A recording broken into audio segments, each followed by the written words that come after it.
أعوذ بالله من الشيطان الرجيم بسم الله الرحمن الرحيم বিসমিল্লাহির রহমানির রহিম।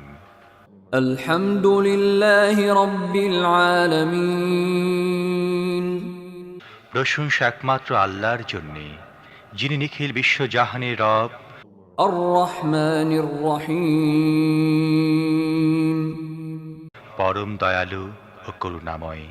مالك يوم الدين প্রতিদান দিবসের মালিক। إياك نعبد وإياك نستعين আমরা একমাত্র তোমার ইবাদত করি এবং একমাত্র তোমারই কাছে সাহায্য চাই। اهدنا الصراط